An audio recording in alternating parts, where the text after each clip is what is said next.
እንዴም ሁሉ እየጸለይን ቆይ እንደው ወደ ላይ አልሄድ ያለ ስታክ ያደረገ ምን አለ? ትራፊክ አለ ላይ ኃጢአታችን እኮ ነው በደላችን።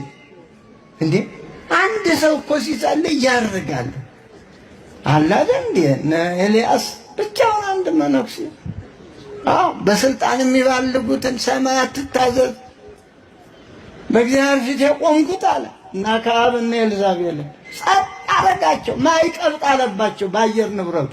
ምን ያርጉ? እና ምን ሆነን ነው እኛ ይህ ሁሉ ካህን ይንጋጋል፣ ይህ ሁሉ ጳጳስ ይንጋጋል፣ ይህ ሁሉ ዶክተር ዩኒቨርሲቲ ይንጋጋል? እንዴ እኮ ምንድን ነው እንደው ቀስ ብሎ ምን ሆን ማለት የሚያስቸግር ምንድን ነው? እንዲህ ያለ ፍርሃት የለቀቀብን በእውነት የእምነት ጉድለት እኮ ነው። ሃይማኖት ከሌለ በቃ ደንጋጣ ፈሪ በቃ። እንዴ እውነት መናገር ምን ያስፈራ? እየዋሹ እየኖሩብን እየዋሹ ይኖራሉ።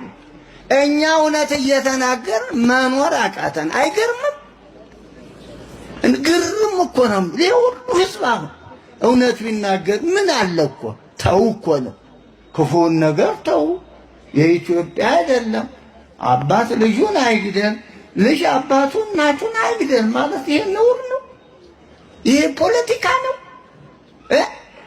ነው ወይ? አይደለም እኮ እንዴ ለፖለቲካውም እኮ ይበጃል ክፉን ሰው ተው ማለት። እንዴ እንዲህ እየተባሉ መኖር ያሳፍራል።